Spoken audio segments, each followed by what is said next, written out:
पिछले लेक्चर में आप सभी स्टूडेंट जटिल यौगिक चैप्टर के अंतर्गत एक टॉपिक पढ़े थे, संयोजकता आबंध सिद्धांत। उस संयोजकता आबंध सिद्धांत में कुछ अपवाद भी था, कुछ डिफेक्ट भी था, दोष भी था। और दोष ये था कि संयोजकता आबंध सिद्धांत किसी जटिल यौगिक के रंगीन गुणधर्म की व्याख्या नहीं कर सकता है। आज उस दोष को भी दूर करने आया है क्रिस्टल क्षेत्र सिद्धांत। क्रिस्टल क्षेत्र सिद्धांत के मदद से आप किसी जटिल यौगिक या संकुल के रंगीन गुणधर्म की व्याख्या कर सकते हैं। जैसे आप सभी स्टूडेंट को याद होगा, डीएनए ब्लॉक चैप्टर के अंतर्गत आप रंगीन गुणधर्म की व्याख्या समझ पाए थे। इसी कॉन्सेप्ट के तहत इस डी ब्लॉक के दो सेट में बंटने के आधार पर आज यहां पर जटिल यौगिकों के रंगीन गुणधर्म की तो व्याख्या हम लोग कर ही पाएंगे, साथ ही साथ इस क्रिस्टल क्षेत्र सिद्धांत को भी समझ पाएंगे कि ये क्या कॉन्सेप्ट लेकर आया है। ये बहुत ही समझने लायक टॉपिक है। इस टॉपिक को पढ़ने के लिए आपको अलग से भी ज्ञान का जरूरत है, नॉलेज का जरूरत है, और वो है डी उपकक्ष का आकार। क्या आप सभी स्टूडेंट जानते हैं कि डी उपकक्ष में 5 ऑर्बिटल होता है, और ये 5 orbital dxy, dyz, dzx, dx² - y² और dz² के नाम से जाने जाते हैं। इस 5 ऑर्बिटल का आकार डबल डंबल बोला जाता है, लेकिन किसको छोड़कर? dz² को छोड़कर। ध्यान से देखिए, सभी में डबल डंबल है, लेकिन dz² में सिंगल डंबल है। सब में 4 लोब्स हैं, लेकिन dz² में 2 लोब्स हैं। जिसको लोब नहीं समझ में आता है, समझ ले इसको लोब कहते हैं। और भी थोड़ा सा अध्ययन कर लीजिए इस डी उपकक्ष के आकार का। इस डी उपकक्ष में 5 ऑर्बिटल है जरूर, लेकिन 3 ऐसे ऑर्बिटल है जिसका लोब 2 अक्ष के बीच में है। बढ़िया से देखिए, 2 अक्ष के बीच में है, जो भी लोब है, लेकिन जरा इन दोनों को देखिए तो अक्ष पर है। तो इस आधार पर इस डी उपकक्ष के ऑर्बिटल को 2 भागों में बांटा गया है। पहला वैसे ऑर्बिटल जिसके लोब्स 2 अक्ष के बीच में होते हैं, तो वो कौन कौन है? dxy, dyz, dzx। वो कौन कौन सा ऑर्बिटल है जिसके लोब अक्ष पर होते हैं? dx² - y² और dz²। इतना नॉलेज आपके पास पहले से होना चाहिए जो 11th क्लास के परमाणु संरचना चैप्टर में पढ़ना था। और अब आप क्रिस्टल क्षेत्र सिद्धांत पढ़ने के लायक है। क्या है क्रिस्टल क्षेत्र सिद्धांत? ध्यान से समझा जाए।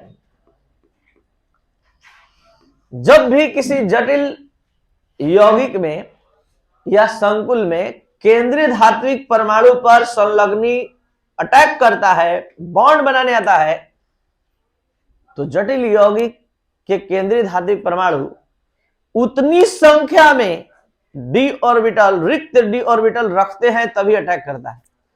तो जैसे ही जब अटैक करने आता है, तो केंद्रीय धात्विक परमाणु का डी ऑर्बिटल, जिसकी ऊर्जा पहले से लगभग बराबर थी, इसीलिए इसको डीजेनरेट ऑर्बिटल बोलते हैं, समान ऊर्जा के ऑर्बिटल। लेकिन जैसे ही लिगेंड अटैक करता है, किस लिए अटैक करता है? बॉन्ड बनाने के लिए। जैसे कल देखे थे, एक एक जोड़ा इलेक्ट्रॉन लिगेंड दे रहा था, किसको? केंद्रीय धात्विक परमाणु निकेल को। तो वहां पर जो बॉन्ड बनेगा, तो उससे पहले हम क्या बोले थे कि अगर मान लीजिए आपके घर में 10-15 आदमी आ गया बाहर से, तो आप पहले एडजस्ट करेंगे जितना पहले से आदमी है अलग से, और तब उसके बाद जो रिक्त जो खाली रूम होगा उसमें आप शिफ्ट करेंगे।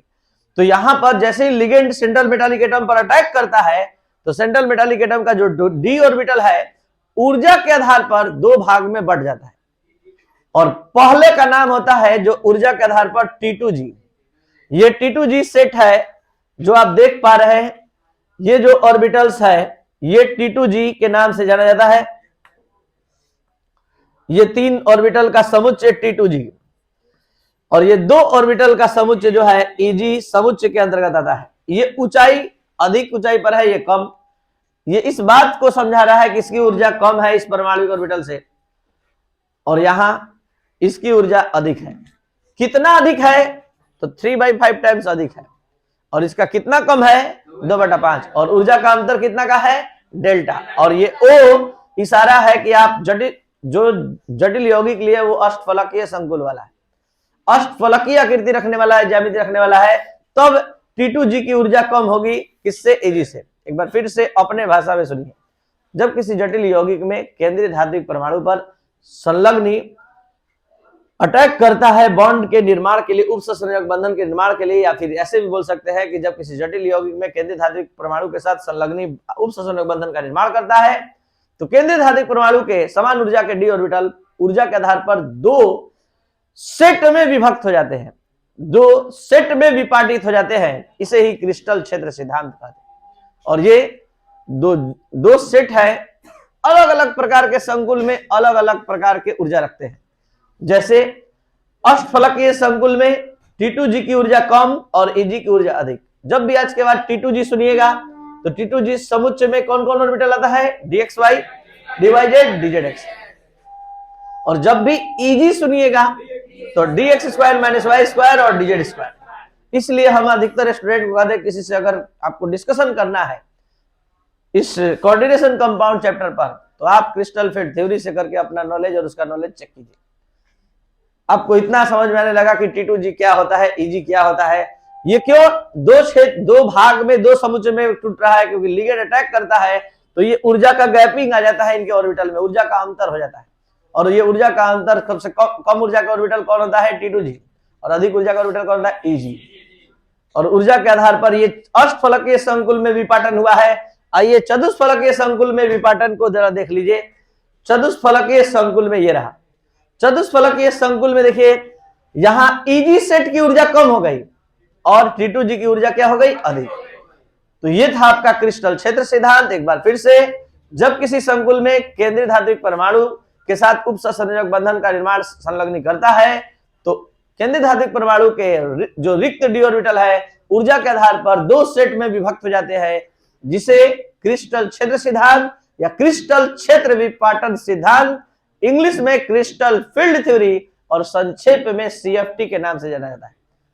तो अगर बताइए, अगर आप सभी को आज का पढ़ाई समझ में आए तो जल्दी से बताइए, अष्टफलकीय संकुल के लिए क्रिस्टल क्षेत्र सिद्धांत में T2G की ऊर्जा अधिक होती है कि Eg की, Eg। और चतुष्फलकीय संकुल के लिए T2G। और T2G सेट में कौन कौन सा ऑर्बिटल आते हैं। अब यहीं पर थोड़ा सा अगर रंगीन गुणधर्म देखने का इच्छा है तो देख लीजिए। होता क्या है कि जब किसी धातु की सतह पर इलेक्ट्रॉन, धातु की सतह पर प्रकाश पड़ता है, तो ये एक d ऑर्बिटल से इलेक्ट्रॉन उठकर दूसरे d ऑर्बिटल में चला जाता है, यानी उच्च ऊर्जा के ऑर्बिटल में चला जाता है, और पुनः उच्च ऊर्जा के ऑर्बिटल से निम्न ऊर्जा के ऑर्बिटल में अस्थायी होने के लिए लौटता है। तो इसी को आप लोग एक नाम से पढ़कर आए हैं, dd संक्रमण, जो वहां पढ़ लिए थे। और उसका संबंध इस टॉपिक से, उसका मेन बेस यहां से गया था, यहीं से उठाकर बताया गया था वहां कि dd संक्रमण क्या है। जब एक d ऑर्बिटल से इलेक्ट्रॉन उठकर दूसरे d ऑर्बिटल में, तो क्यों जाएगा, ऊर्जा का अंतर रहेगा तभी जाएगा। और ये ऊर्जा का अंतर किसके आधार पर समझाया जाता है, क्रिस्टल क्षेत्र सिद्धांत के आधार। और यही से रंगीन गुणधर्म, किसी संकुल के रंगीन गुणधर्म की व्याख्या की जाती है, जो पीछे का कोई सिद्धांत नहीं कर सकता था। ना वर्नर का उपसंयोजकता सिद्धांत बता सकता था, ना संयोजकता आबंध सिद्धांत जो कल पढ़े थे बता सकता था, लेकिन क्रिस्टल क्षेत्र सिद्धांत सबकी व्याख्या करता है। यहां तक कि सबल और दुर्बल संलग्नी की भी व्याख्या करता है। जो शीघ्रता से अटैक करते हैं और कोऑर्डिनेट बॉन्ड का निर्माण करते हैं, वो स्ट्रॉन्ग लिगेंड कहलाते हैं, और जो जल्दी से कोऑर्डिनेट बॉन्ड का निर्माण नहीं करते शीघ्रता से उतना, तो वो दुर्बल लिगेंड कहलाते हैं, जिसकी एक सीरीज भी है। तो आप अब पढ़ने जा रहे हैं एक नया चैप्टर, आप सभी स्टूडेंट एक नया चैप्टर पढ़ने जा रहे हैं जिसका नाम है बहुलक, जो काफी इंटरेस्टिंग चैप्टर है और बहुत मन लगेगा आप लोग को।